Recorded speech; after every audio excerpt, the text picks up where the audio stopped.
Idul Adha itu dari kata id, id itu kembali banyak nikmat atau terulangnya nikmat-nikmat yang diberikan oleh Allah Subhanahu wa taala. Kemudian Al-Adha ini banyak yang mengatakan terkait dengan ibadah penyembelihan kurban disebut Idul Adha atau Idul Kurban. Saya cerita sedikit tentang sejarah Idul Adha. Dulu ada seorang malaikat yang menjelma sebagai manusia dan beliau ini komunikasi dengan Nabi Ibrahim. Sebelum saya cerita jauh, saya katakan juga saya ingatkan lagi bahwa cara berpikir kita sebagai mukmin itu harus berpikir awal al khilqah. Awal kita dijadikan oleh Allah Ta'ala, yaitu Nabi Adam materinya dari tanah, nyatanya bisa jadi Nabi Adam. Kita dari sperma, nyatanya bisa jadi manusia dengan konstruksi yang sempurna. Dengan cara seperti ini, nanti bayangkan kekuasaan Allah yang tidak terbatas menjadi mudah.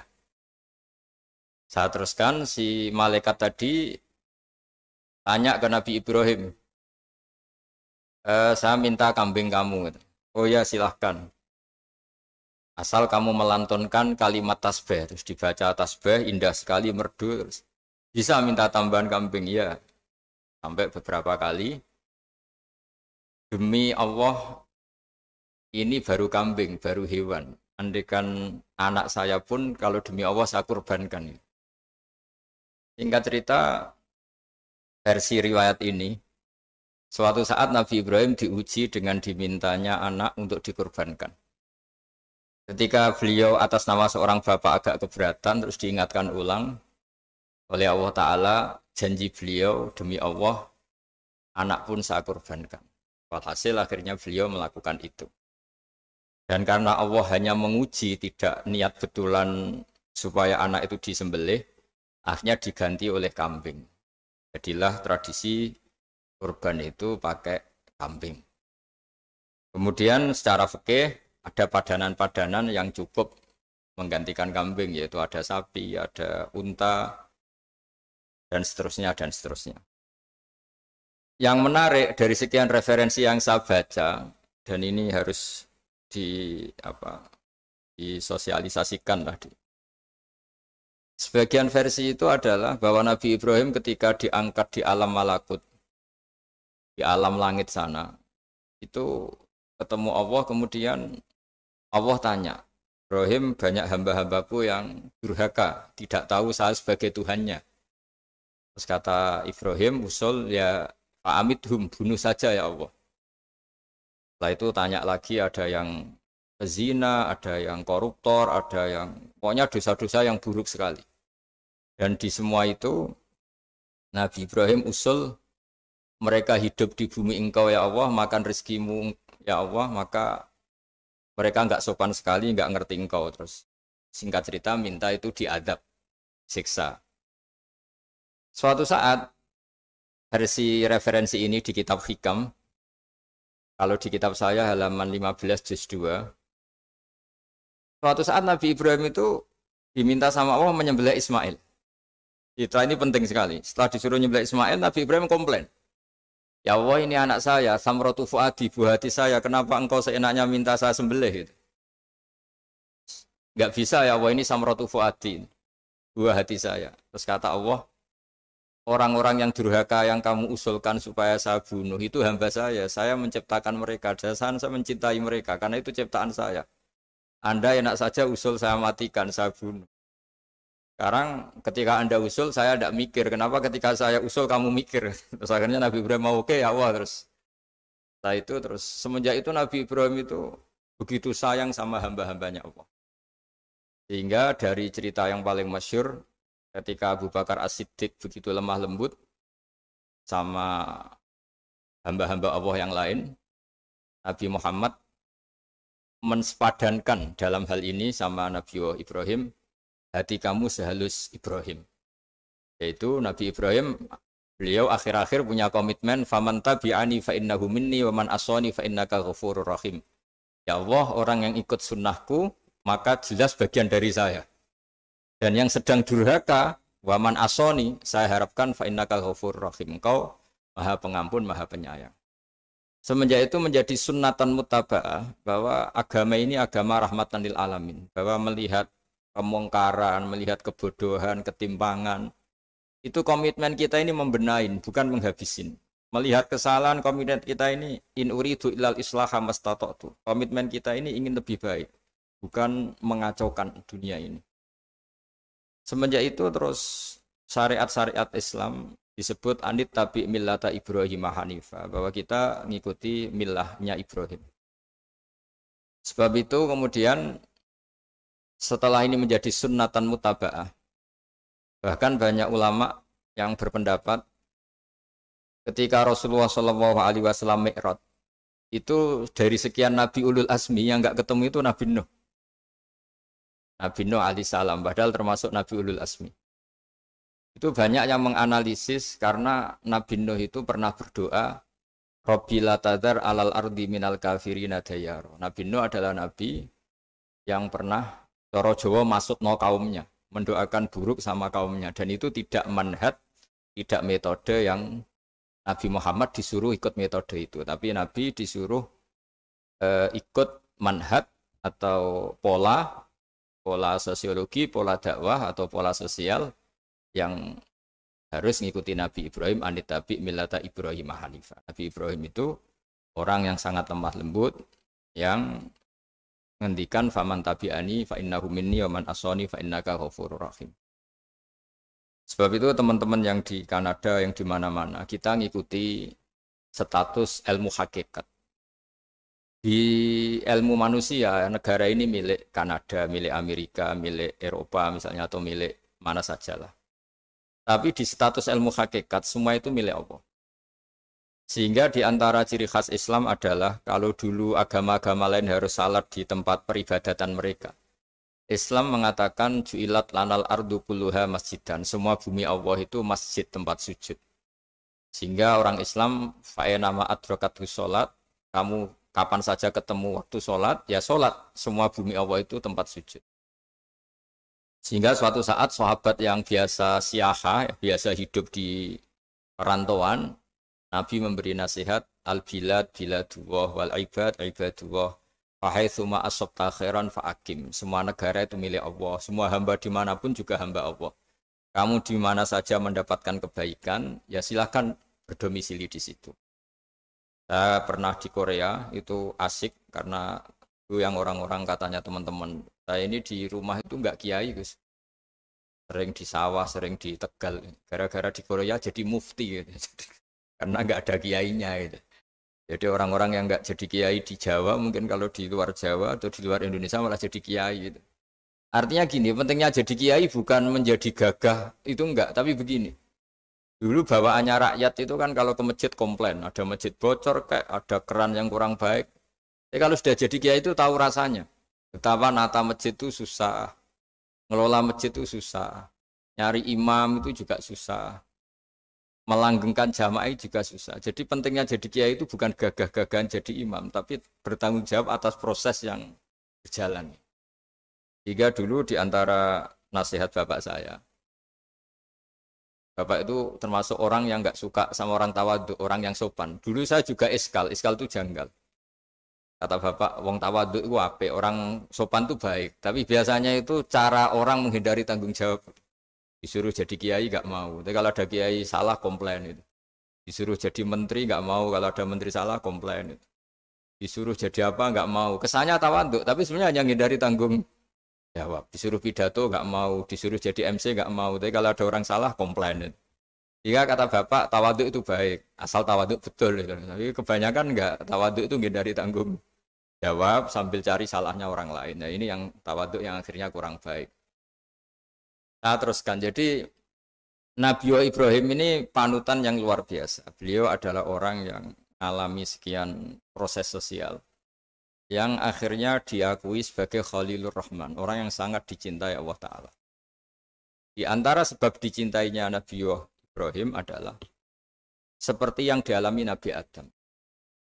Nabi Adam ketika turun di bumi, itu keresahan pertama itu bukan karena kurang makanan atau kurang minuman, itu enggak. Beliau turun di bumi mendapati bangsa yang lain, kalau dalam kitab disebut Banul Jan.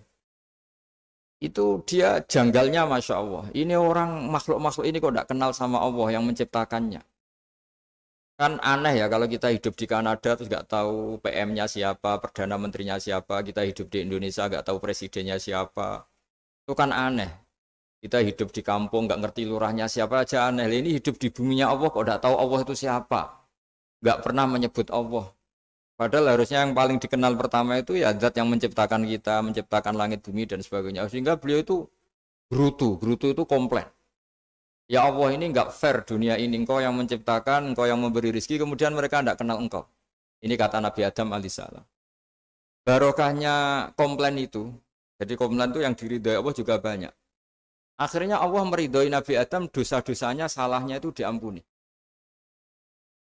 Ya ukuran seorang Nabi, beliau dianggap salah itu diampuni, karena keresahan beliau itu takut Allah enggak dikenal. Nah, masjid yang di Kanada, di Montreal juga ketakutan kita ini jangan sampai orang Islam tidak punya tempat ibadah. Meskipun setelah punya tempat ibadah, ketakutan kita jangan-jangan ibadahnya tidak sesuai sunnah Rasul. Setelah sesuai sunnah Rasul kita takut lagi, jangan-jangan memaksa sesuai tapi karena ingin benar. Dan setelah ingin benar, takutnya secara tasawuf ngimani kebenaran itu. Bukan ngimani rahmatnya Allah, tapi ngimani kebenaran itu. Asalnya jadi ujub.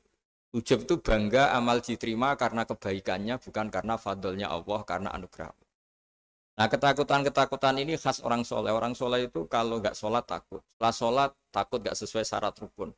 Setelah sesuai semua takut iktimat alal amal. Membanggakan kebenaran. Tapi bukan membanggakan luasnya rahmatnya Allah Ta'ala. Sehingga di luar ilmu fikih ada ilmu namanya ilmu tasawuf. Ilmu yang mengelola hati. Jadi ibarat orang itu kalau yang paling masyhur dalam cerita-cerita orang sufi. Ada orang sudah masuk surga karena tidak pernah dosa sama sekali. Ini cerita-cerita yang melegenda di dunia tasawuf. Tanya Allah, kenapa kamu masuk surga? Karena saya taat terus ya Allah, nggak pernah maksiat sama engkau. Berapa lama kamu hidup di dunia? 80 tahun. Ya sudah, karena taat kamu 80 tahun, ya surga kamu 80 tahun. Dia komplain, ya Allah katanya surga selamanya. Kenapa ini hanya 80 tahun? Yang selamanya itu rahmat saya. Kalau amal kamu kan terbatas 80 tahun, maka balasannya hanya 80 tahun. Nah, semenjak itu beliau sadar, oh ya ya Allah, masuk surga itu fadlmu, anugerahmu, amal saya tidak ada bandingannya dengan surgamu. Nah, ini jadi sehingga keyakinan ahli sunnah wal jamaah di antara ciri khasnya adalah masuk surga itu karena fadlnya Allah, karena anugerahnya Allah. Maksudnya itu oke, kita amal, tapi amal kita tetap terbatas. Tidak memberi kontribusi pada kerajaan Allah, pada kedikjayaan Allah sebagai Tuhan.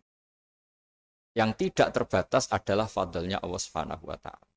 Nah, keresahan-keresahan ini kemudian yang diwariskan oleh para nabi ke ulama-ulama. Jadi keresahannya ulama itu mirip-mirip keresahan nabi. Nabi dulu itu sampai dakwah, sampai sosialisasi kebenaran itu takut Allah itu la yuzkaru fi mulki. Allah tidak disebut, tidak menjadi aktor. Kan tidak fair kita misalnya nempat di negara orang terus nggak tahu duta besarnya siapa, terus kalau ngurus paspor di mana, ngurus visa di mana. Ini sama, kita hambanya Allah tapi nggak pernah ngurus status kehambaannya. Harusnya kita ngurus status kehambaan kita dengan sholat, berarti kehambaan kita hidup.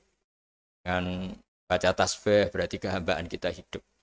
Makanya dalam sebuah ayat disebutkan masuk surga itu gampang. Yang susah itu kamu masuk status kehambaan itu. Makanya disebut ya aja Tuhan nafsul mutmainnah irji'i ila rabbiki radiyatan mardiyah. Pertama apa? Fadkhuli fi ibadi. Kamu harus masuk status sebagai hambaku dulu. Baru wadkhuli jannati, baru kamu masuk surga. Jadi orang boleh nikmati fasilitas negara lain kalau visa paspornya disahkan. Orang boleh masuk surga kalau status kehambaannya disahkan oleh Allah Subhanahu wa Ta'ala. Nah, lalu status kehambaan itu dimulai dari mana? Secara fisik kita sujud. Anggota tubuh yang begitu terhormat, namanya kepala, kita tundukkan kepada Allah Ta'ala. Hati kita, akal kita yang ingin menguasai dunia misalnya, ambisi itu kita kalahkan untuk hanya tunduk kepada aturan-aturan Allah Subhanahu wa Ta'ala. Kekhawatiran kita akan menghadapi alam akhirat, nah ini yang penting. Nanti setelah kita mati kayak apa, jadi debu, jadi tanah, lalu bangkit kita gimana? Sebagaimana mukadimah saya, ingatlah an-nas'atil ula. Ingatlah penciptaan pertama bahwa Allah punya reputasi menciptakan Nabi Adam dari tanah dan di tubuh Nabi Adam itu tersimpan calon generasi berikutnya ila yaumil qiyamah. Kayak apa susahnya bikin Nabi Adam kalau andikan kita boleh berpikir. Bikin satu master manusia yang akan melahirkan manusia seluruh dunia. Ibaratnya chipnya itu sudah ada di punggung Nabi Adam. Dan itu materinya dari tanah. Dengan berpikir gitu, maka ketika kita meninggal, sudah jadi tanah, kembali lagi jadi manusia adalah hal yang mudah. Karena Allah punya reputasi menciptakan manusia super, yaitu Nabi Adam dari tanah. Jika setiap kali kita iskal janggal terhadap kekuasaan Allah, kata Allah Ta'ala, Qul yuhyihalladzi ansha'aha awwala marrah. Kalau kamu janggal terhadap kemampuan saya, kemampuan kami menghidupkan tulang belulang yang sudah rapuh, sudah hancur, maka ingatlah reputasi saya, kata Allah, reputasi kami menciptakan Adam dari tanah. Ya, para nabi itu, ini semoga teman-teman yang di Kanaja masih ingat betul iman yang dilatih para guru kita di Jawa, di Indonesia. Para nabi itu saking imannya sama Allah, itu tidak ada, sampai kasarnya itu nggak tahu bedanya antara hal itu masuk akal maupun tidak. Saya beri contoh begini, kalau dalam ilmu tauhid, dan ini harus kita latih terus sampai ketemu Allah Ta'ala. Ketika telur jadi ayam, itu sebetulnya itu kita juga tidak ikut mampu bikin telur jadi ayam. Tapi berhubung sering terjadi, kita bilang telur jadi ayam itu mungkin. Mungkin itu ya mungkin sering terjadi. Padahal sering terjadi ini juga tidak yang jenis kita ikut berkontribusi. Lalu ketika sering terjadi ini kita bilang itu mungkin. Padahal saat kita bilang mungkin, juga hakikatnya kita tidak ikut menciptakan telur menjadi ayam. Lalu karena seringnya telur jadi ayam, kita bilang telur jadi ayam itu mungkin. Mungkin itu gak muhal. Begitu juga bebijian, nanti jadi pohon besar yang rindang, yang berbuah, kita katakan mungkin. Kenapa kita katakan mungkin? Karena itu sering terjadi. Oh, kita pun tidak ikut menciptakan biji jadi pohon besar, telur jadi ayam. Artinya apa? Zaman sesuatu itu sering terjadi, kita pun sebetulnya tidak pernah ikut menciptakan. Hanya menyaksikan sering, terus kita bilang itu mungkin. Tapi kita tidak memberi kontribusi sama sekali. Semua itu karena kudrohnya Allah, kemampuan Allah. Lalu ketika ada orang yang bilang, batu ini bisa melahirkan onta. Kita bilang mohal, batu itu tidak mungkin melahirkan onta. Tapi kalau seorang nabi itu nggak tahu bedanya antara batu melahirkan unta dengan indukan unta melahirkan unta. Karena nabi-nabi itu makomnya sudah sangat tinggi. Ketika unta induk melahirkan unta juga tidak atas kemampuan unta induk. Unta induk tidak punya kemampuan menciptakan unta. Juga karena kudrohnya Allah Ta'ala. Jika kalau batu mengeluarkan unta juga mungkin kalau Allah menghendaki. Hingga ketika Nabi Soleh diminta kaumnya, apa bukti engkau Nabi? Tunjukkan ayat kalau engkau Nabi. Yang kamu minta apa? Seekor unta keluar dari batu besar ini. Nabi Soleh dengan entengnya berdoa sama Allah dan keluarlah unta keluar dari batu. Nah itu makom yang paling tinggi. Makom paling tinggi itu kita mendudukkan Allah sebagai zat yang tidak terbatas kudrohnya.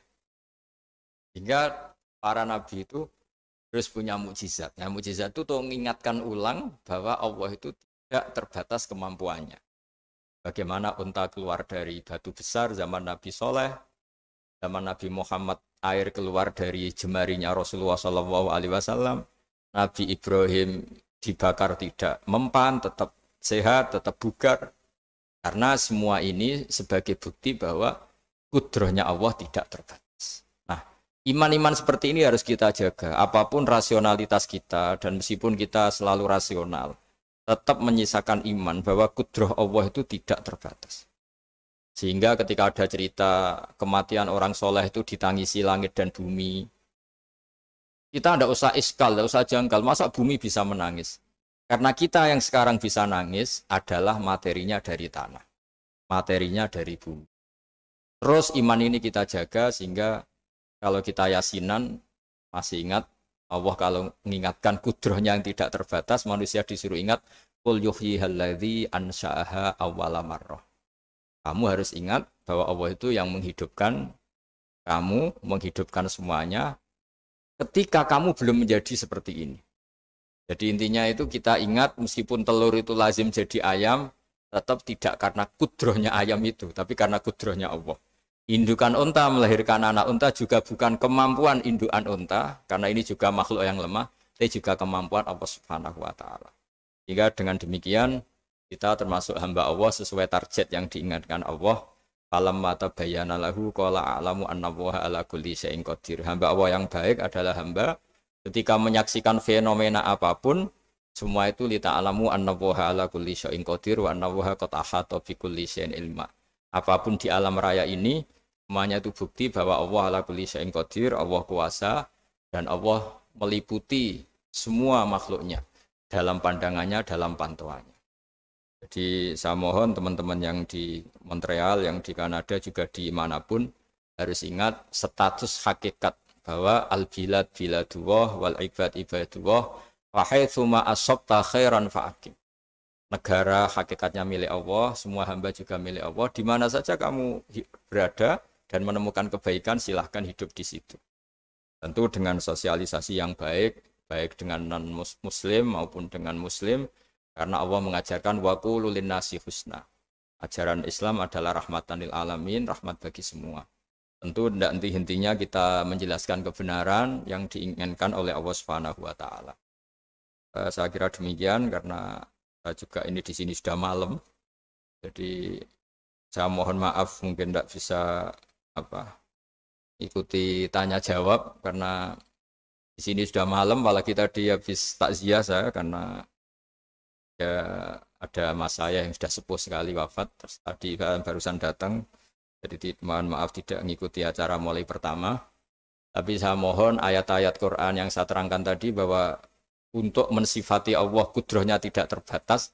Ingatlah bahwa kita yang secerdas ini, yang sehebat ini, kita semua manusia yang cerdas begini, matanya bisa melihat, hatinya bisa merenung, otaknya bisa berpikir cerdas, itu dari materi tanah. Dan Allah mampu. Allah bisa bikin orang miliatan gini dari satu orang manusia namanya Nabi Adam. Kayak apa susahnya bikin konstruksi Nabi Adam kalau boleh dibahasakan. Dan itu Allah punya reputasi mampu. Dengan cara seperti itu kita akan gampang iman bahwa kita setelah meninggal dan menjadi tanah, ya sama seperti kita masih hidup. Zaman kita hidup ya tidak tahu cara kerja jantung kita, nafas kita, uratnya gimana, terus sistem tubuh. Meskipun ilmu medis ngerti mengurai itu, tapi tetap saja hanya ngerti, tidak menciptakan. Yang menggerakkan jantung organ tubuh kita tetap Allah Subhanahu wa Ta'ala. Dia yang Al-Fa'ilul Mukhtar, dia yang semuanya mengendalikan kita. Artinya zaman kita hidup pun sebenarnya kita yang tidak mengendalikan kita. Nafas kita ya dalam kendali Allah, ikhtiar kita dalam kendali Allah. Sama setelah kita mati juga dalam kendali Allah. Ya guru-guru kita semuanya melatih inna sholati wa nusuki wa mahyaya wa mamati lillahi rabbil alamin. Hakikat ibadah kita, hakikat hidup kita, hakikat mati kita, semuanya tidak dalam kendali kita. Semua itu dalam kendali Allah Ta'ala. Dengan demikian terus kita insya Allah ingin jadi hambanya dulu. Baru setelah jadi hambanya, baru sah menjadi ahli penghuni surganya. Wadkhuli fi ibadi, baru wadkhuli jannati. Masuklah berstatus sebagai hambaku, baru engkau kalian semua layak menjadi penghuni surgaku. Mohon maaf atas semua kesalahan. Billahi taufik. Wassalamualaikum warahmatullahi wabarakatuh.